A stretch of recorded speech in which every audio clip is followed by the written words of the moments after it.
the daring spirit of the American people and our partners across the globe, and the hopes and dreams of Artemis 2, let's go. Let's go.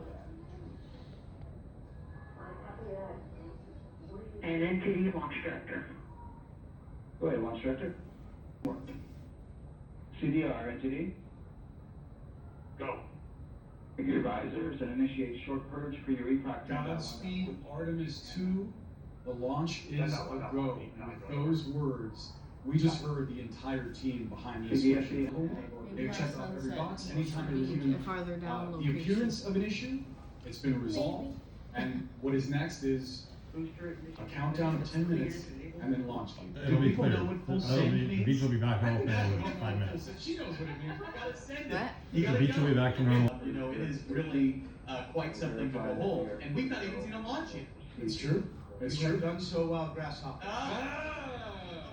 A full circle moment. Look at that. Because I told them You how never really know if we today didn't know. is really the day, or if it's just a dress rehearsal. But when you hear everybody go down the line and say go, you suddenly get the feeling that today really is the day.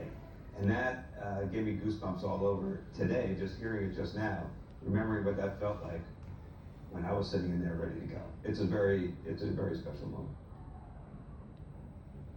And a surreal. To do that again. So maybe they're thinking that. I think more likely though with this mission, they're thinking about just how they've been training for so long and been prepared so well for this.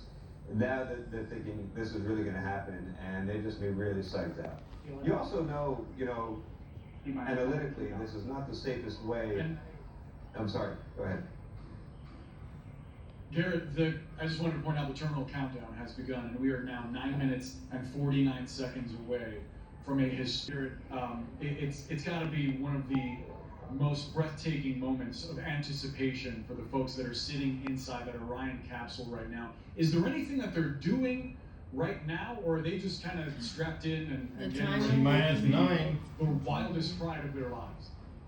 They're strapped in, they're getting ready, they're probably, reviewing the nominal ascent procedures, watching that all the events that occur that lead up to launch are occurring in sequence and as planned, and just monitoring the status of the ship. Just, preparing themselves mentally really at this point. And Rock, our new T0 is 2235. Yeah, and speaking about that mental description didn't do it justice. Can you try to describe the indescribable for us? Well, having flown in space with both of them, I understand the communication problem. Well played. It's because when it really, we had 7 delays over 30 days for my first flight. So I think I might be somebody people don't want to fly with, right? But when we really did a liftoff, there were 5 of us that were rookies, 2 experienced people, and it was like nothing you could believe. I mean, just, I think Mark said, the railroad train going, runaway train over the railroad tracks. Because when those solid rock, as soon as those solid rock boosters light, you are going. And it's just so clear, you are never going to stop until those engines stop. Yeah. It was amazing. And we are now T-minus 7:55 and counting until that runaway train heads to the far side of the moon. The gangway. V-19. We're watching crowds that are gathered as that arm moves away from the SLS system and Artemis 2. This is a moment of excitement. Look at that. That is, I believe, in Houston, where Apollondera is. There are crowds gathered across the country. Yeah, we were. Places, Yes. including here on hand. There's where we were in Houston. And what a joyful There's the building we were in Houston. of unity. That's where the rocket is. Oh, you just missed it. So much. It's full of people underneath the rocket watching. Here, and I have seen Underneath the everyone has kind of satellite come out from their hole, their cubby hole here at the at Kennedy Space Center in the media area. Folks, I'm looking at them huddled around the phone, listening to the live feed. I'm seeing our Jackie Waddles there, who's been the backbone of our coverage here, and Gabe Ramirez. She's excited. She is based here.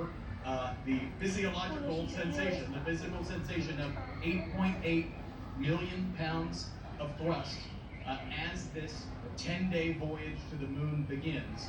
This is not the biggest rocket ever, but it is the most powerful. Yeah.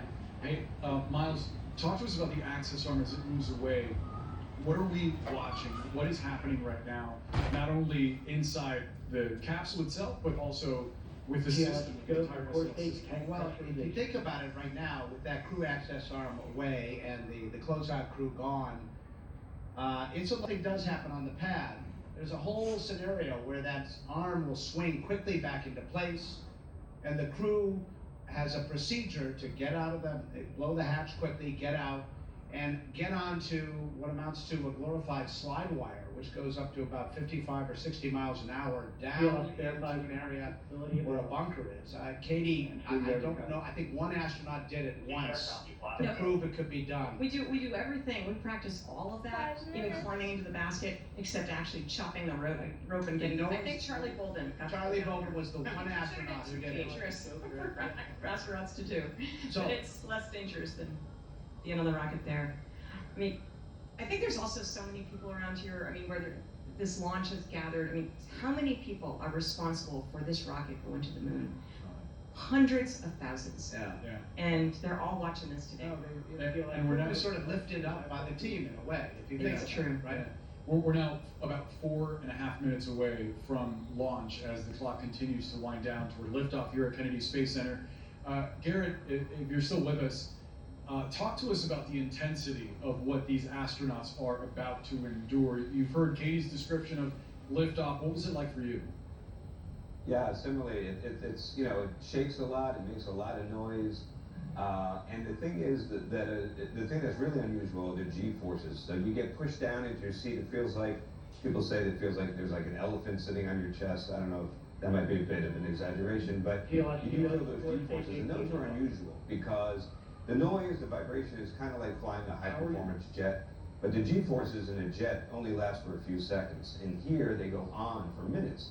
They're going to be feeling that for 8 minutes and 6 seconds, and that's very unusual. You don't sustain it like that, and you realize that G-force you're feeling is the acceleration. The G's speeding up to get into orbit, and you realize after you do the calculations in your head, after a few minutes of doing that, and it's still going, you're going really fast. And it's, you go from 0 miles an hour to over 17,000 miles an hour in just about 8 minutes, and there's no other ride like that. Yeah, we're now 3 minutes and 16 seconds away from liftoff. We've entered into a very critical phase where essentially the rocket is going to be completely under its own power. There won't be umbilicals attached here in a moment. They're not doing the continual refueling called replenishment. That will end here in a moment. It seems that we're going to see a rocket launch today. Katie, what's going through your mind right now? Excitement. A little bit. It's easier to be in the rocket than watching people in the rocket, especially people that you know and love. And I can't wait to see them go. And again, it's hard to watch. So I was just. They're gonna start the. So I've just heard from a producer that GLS is go. What does that mean? Ground launch systems, I believe. Yeah. See them gimbling, you see them moving the engines there, Boris? Yeah. Those are the RS-25 engines. There are 4 of them on here. What they do, right before they light it up, they kind of run them through the limits of their movement, because that's how it's steered. Stretch. Yeah, it's a stretch. It's a little stretch to get right limbered up for the big flight. Exactly. What are the small flames that we're sort of seeing off the bottom there? Well, We get to 2 minutes. there's a little bit of hydrogen leak no matter what you do when you have a rocket like this, and so they have sparklers there. Essentially, that's kind of probably not the technical term, but the idea is to exactly. By the way, that's Any the way of residual describing it. hydrogen. To reduce the possibility of build up and an explosion. But those are big So less than 2 minutes left. Once they Minute 40. release. What are the steps that are happening right now as we get to a minute 30? I think they're closing visors. Visors down and locked. Putting visors down and out. They've switched to internal power now. in the capsule. Hmm? I'm pretty sure Miles, they a have a minute camera 20 in the left. capsule. Core for power that. on its own. The core stage is now on its own power.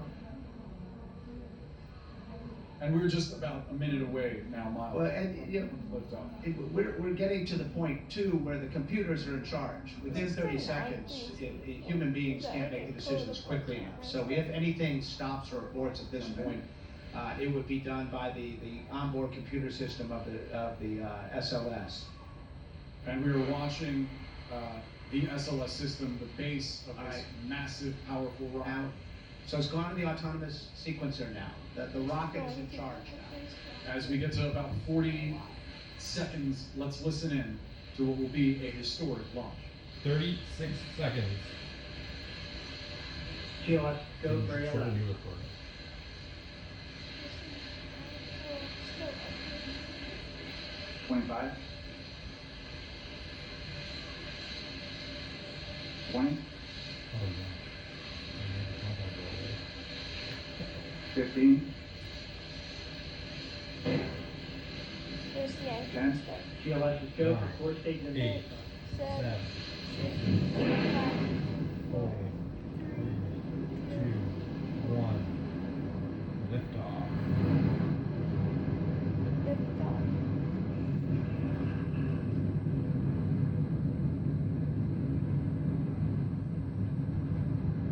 Houston, integrity, good roll pitch.